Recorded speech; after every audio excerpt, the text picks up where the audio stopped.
Line-by-line explanation of the poem This Be the Verse by Philip Larkin.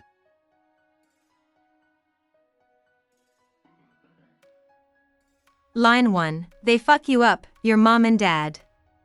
In this line, the speaker directly addresses the impact of parents on their children.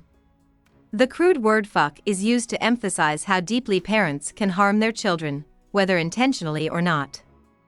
This blunt language conveys frustration and a sense of irreparable damage, setting the tone for the rest of the poem. Line 2. They may not mean to, but they do. The speaker acknowledges that parents may not intend to harm their children, but their actions or behaviors inevitably cause harm. The use of may not mean to adds a sense of guiltlessness, showing that the damage done is often unintentional, yet still significant and unavoidable. Line 3. They fill you with the faults they had.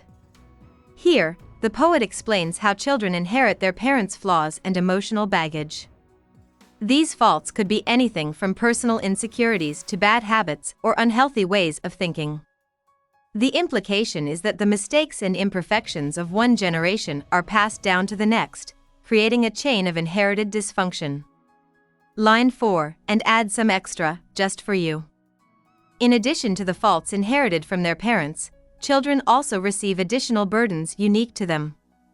These extras could be new emotional struggles or problems that are added onto the inherited ones, intensifying the cycle of familial damage. This suggests that parental influence goes beyond mere imitation. It also adds to the burdens, making each new generation's experience even harder. Line 5. But they were fucked up in their turn. The poet reflects on how the parents themselves were damaged by their own upbringing. This shows that the cycle of harm is not isolated to one generation but continues. The parents, in turn, were the victims of their own upbringing, which perpetuates the idea of an endless cycle of dysfunction. Line 6. Buy fools in old-style hats and coats. Here, Larkin criticizes the previous generation that influenced the parents, describing them as fools. The old-style hats and coats might suggest that this earlier generation is outdated, traditional, and rigid. The image of old-style attire also hints at an era of societal norms that were perhaps illogical or damaging, further reinforcing the idea of flawed parental influences across generations. Line 7. Who half the time were soppy stern. The phrase soppy stern combines two contradictory traits. Soppy suggests sentimentality or indulgence, while stern means strictness or harshness. This line highlights the inconsistency and mixed signals sent by the previous generation, which led to confusion and emotional damage in their children. It paints a picture of erratic, unpredictable parenting. Line 8. And half at one another's throats. In addition to being inconsistent, the previous generation also engaged in conflict, constantly at one another's throats. This suggests that parents not only caused harm through their mixed messages but also through direct discord and tension. These familial struggles further deepened the cycle of emotional damage. Line 9. Man hands on misery to man. This is one of the poem's central themes. The speaker suggests that human misery is passed down from generation to generation, and it is something that cannot be avoided. The phrase hands on implies a deliberate transfer, yet the misery is passed on in a way that feels inevitable and out of control. Line 10. It deepens like a coastal shelf. The comparison to a coastal shelf suggests that the misery handed down from one generation to the next doesn't just continue, it deepens. The idea of a coastal shelf implies something that extends outward and downward, growing more profound over time.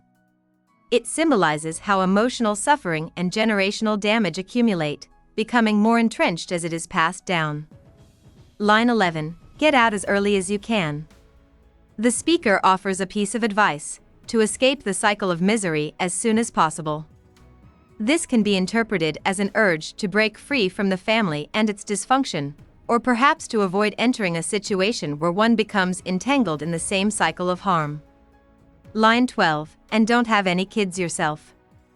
The final, harsh line of the poem suggests that the only way to truly escape the cycle of misery is to avoid having children.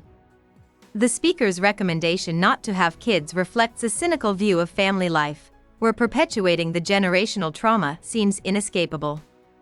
The idea is that without children, there is no risk of passing on the flaws, pain, and suffering that have been inherited. In this poem, Larkin presents a bleak view of familial relationships, focusing on how parents, despite their best intentions, can harm their children. He highlights how generations are trapped in a cycle of emotional damage, which deepens over time, and ultimately suggests that the only way to break this cycle is to avoid having children altogether. Hope we summarized it fully and you liked it. Please hit the like button and subscribe to our channel so that we are motivated to create more videos.